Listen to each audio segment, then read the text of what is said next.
ప్రభువునందు ప్రియులైన వారికి ఉదయకాలపు శుభాలు తెలియజేస్తా ఉన్నాను. నేటి దిన వాక్యముగా లూకాసు వార్త 4వ అధ్యాయము 16 నుండి 28 వచనాల వరకు చదువుకుందాము. తరువాత ఆయన తాను పెరిగిన నజరేతునకు వచ్చెను. తన వాడుక చొప్పున విశ్రాంతి దినమందు సమాజ మందిరంలోనికి వెళ్ళి చదువుటకై నిలుచుండగా ప్రవక్త అయిన యెషయా గ్రంథము ఆయన చేతికి ఇవ్వబడెను.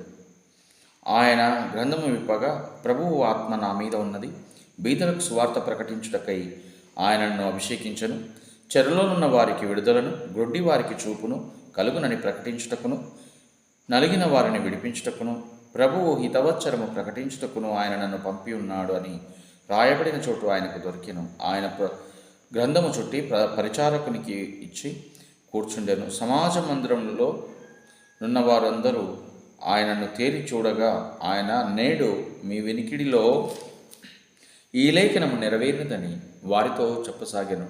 అప్పుడు అందరూ ఆయనను గూర్చి సాక్ష్యమిచ్చు ఆయన నోట నుండి వచ్చిన దయగల మాటలకు ఆశ్చర్యపడి, ఈయన యోసేపు కుమారుడు కాడా అని చెప్పుకొనుచుండగా, ఆయన వారిని చూచి, వైద్యుడా, నిన్ను నీవే స్వస్థపరచుకొనుము అను సామెత చెప్పి, కపెర్నహూములో ఏ కార్యములు నీవు చేసితివని మేము వింటిమో ఆ కార్యములు ఈ నీ స్వదేశమందును చేయమని మీరు నాతో నిశ్చయముగా చెప్పుదురనను. మరియు ఆయన ఏ ప్రవక్తయు స్వదేశమందు హితుడు కాడని మీతో నిశ్చయముగా చెప్పుచున్నాను. ఏలియా దినములయందు 3 ఏళ్ల 6 నెలలు ఆకాశం మోయబడి దేశమందంతటను గొప్ప కరువు సంభవించినప్పుడు ఇశ్రాయేలులో అనేక మంది విధవరాండ్లుండినను, ఏలియా సీదోనులోని సారెపాతు అను ఊరిలో ఉన్న ఒక విధవరాలి యొద్దకే గాని మరి ఎవరి యొద్దకును పంపబడలేదు. మరియు ప్రవక్త అయిన ఎలీషా కాలమందు ఇశ్రాయేలులో అనేక కుష్ఠరోగులుండినను, సిరియా దేశస్థుడైన నయమాను తప్ప మరి ఎవడునూ శుద్ధి నొందలేదని నేను మీతో నిశ్చయముగా చెప్పుచున్నాను. సమాజ మందిరంలో ఉన్న వారందరూ ఆ మాటలు విని ఆగ్రహంతో నిండుకొని లేచి ఆయనను పట్టణంలో నుండి వెళ్ళగొట్టి ఆయనను తలక్రిందులుగా పడదోయవలనని తమ పట్టణము కట్టబడిన కొండపేట వరకు ఆయనను తీసుకొని పోయిరి.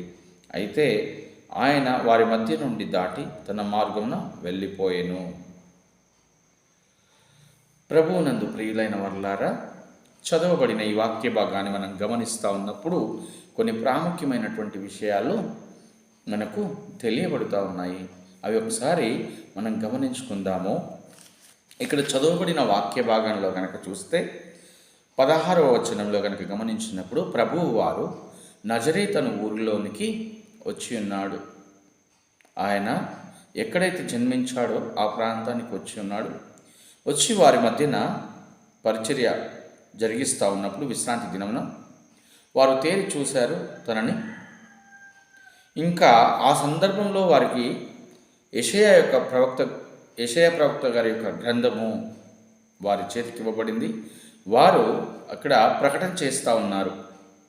ఆ సందర్భంలో వారు మాట్లాడుతున్న మాటని మనం గమనిస్తే, మనం మరొకసారి చూస్తే, ప్రభువు ఆత్మ నా మీద ఉన్నది, బీదలకు సువార్త ప్రకటించుటకై ఆయన నన్ను అభిషేకించను, చెరలోనున్న వారికి విడుదలను, గ్రొడ్డి వారికి చూపును కలుగునని ప్రకటించుటకును, నలిగిన వారిని విడిపించుటకును, ప్రభువు హితవచ్చరము ప్రకటించుటకును ఆయన నన్ను పంపి ఉన్నాడని రాయబడి ఉన్న చోటు ఆయనకు దొరికెను. ఈ వాక్య భాగం మనం గమనించినప్పుడు ప్రియులారా, యెషయా గ్రంథము 61వ అధ్యాయము 1 నుండి కొన్ని వచనాల్లో రాయబడినటువంటి మాటలు ఇక్కడ చెప్పబడుతూ ఉన్నాయి. మనము ఆ మాటల్ని చూద్దాం ఒకసారి. ప్రభువు యెహోవా ఆత్మ నా మీదికి వచ్చి ఉన్నది, దీనులకు సువర్తమానమును ప్రకటించుటకు యెహోవాను అభిషేకించను, నలిగిన హృదయం గల వారిని దృఢపరచుటకును, చెరలోనున్న వారికి విడుదలను, బంధింపబడిన వారికి విముక్తిని ప్రకటించుటకును.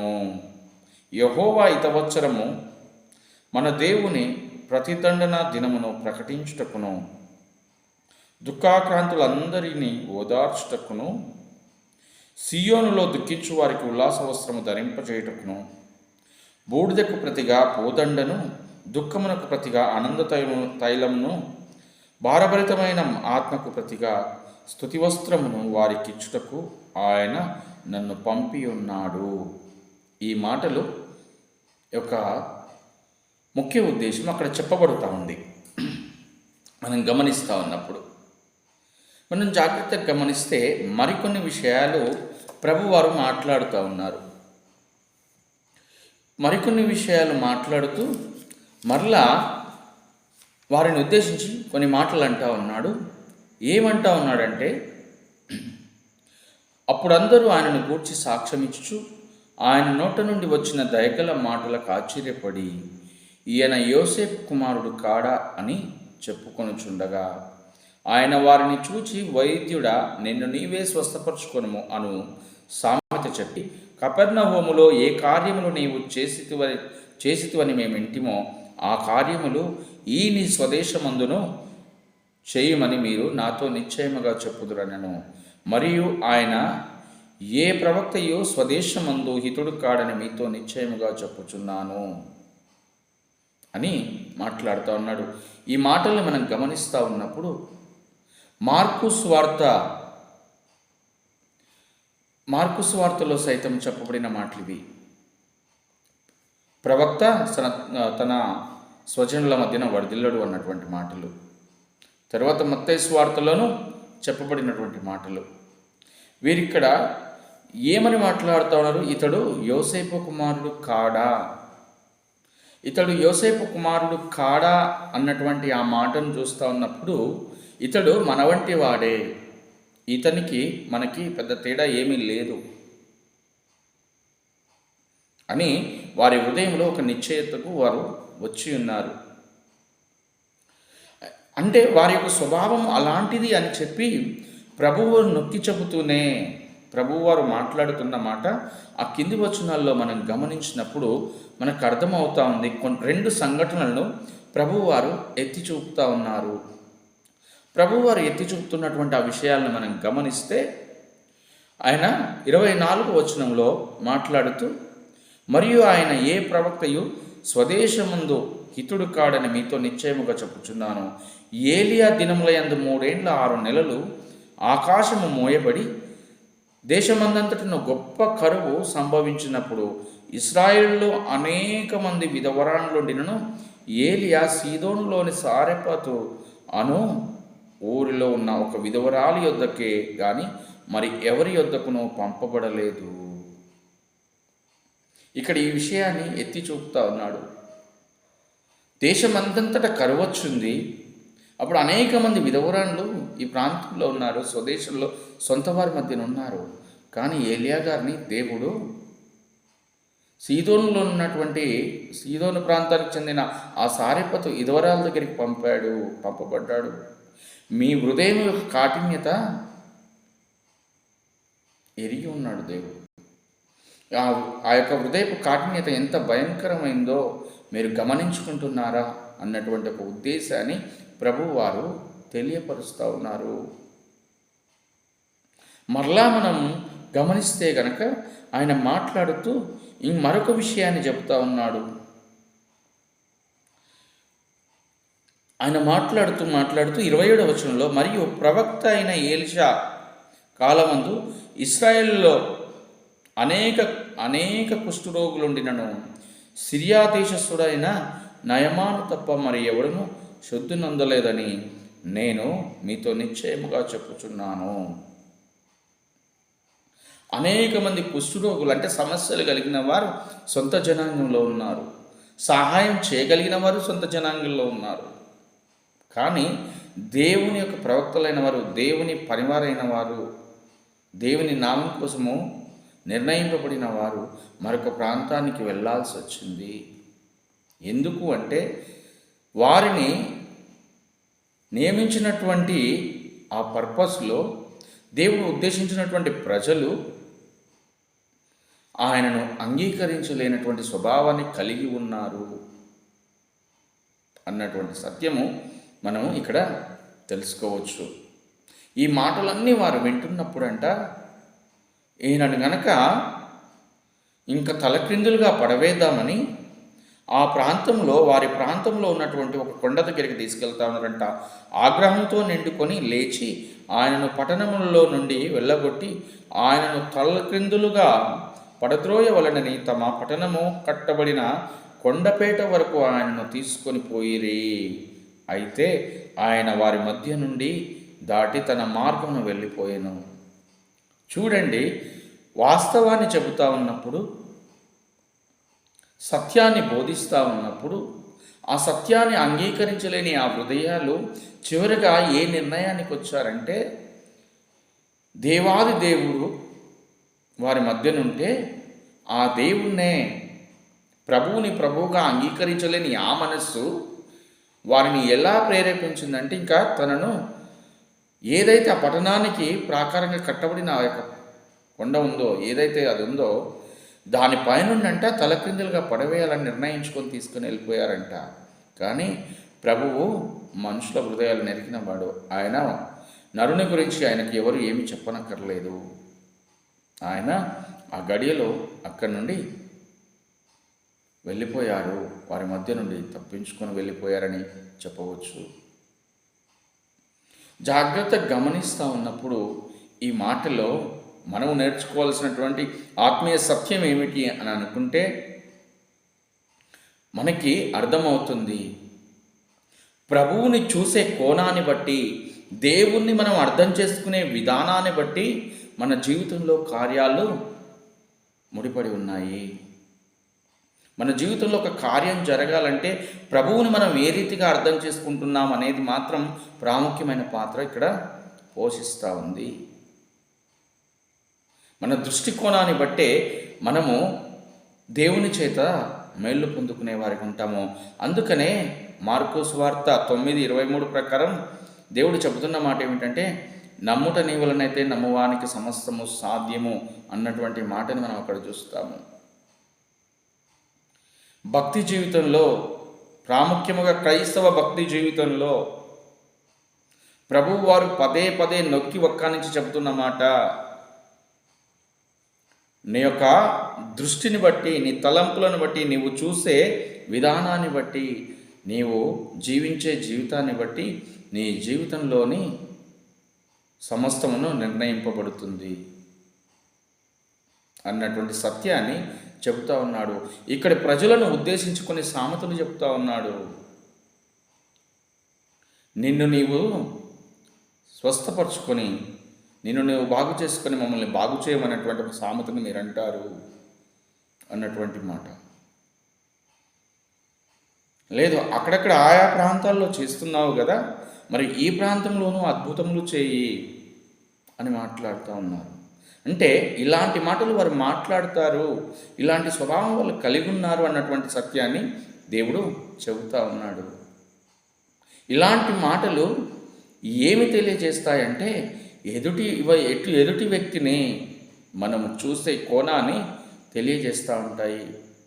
అది ఆ మాటలు పైకి మాట్లాడుతూ ఉన్నప్పుడు ఆ మాటలు ఎలా ఉంటాయంటే, ఏదో మనం కార్యాన్ని ఆశిస్తున్నాము కదా, అడుగుతున్నాము అనే విధంగానే ఉంటాయి. కానీ అందులో ఉద్దేశము దేవుడు ఎరిగి ఉన్నాడు. వారు ఆ మాట మాట్లాడుతున్న విధానం ఏమిటంటే, నీవంత శక్తివంతుడు అయితే అక్కడెక్కడ కార్యములు చేస్తున్నావు కదా, ఇక్కడ చెయ్యి. నీవు నిజంగా ఎన్ని స్వస్థతలు ఎన్ని చేస్తూ ఉన్నావు కదా, నిన్ను నీవు స్వస్థపరచుకో, నిన్ను నువ్వు బాగుపెట్టుకో, మమ్మల్ని బాగుపెట్టు అనే అలాంటి ఒక స్వభావాన్ని వారు కలిగి ఉన్నారని ఇక్కడ ప్రభువారు చెబుతూ ఉన్నాడు.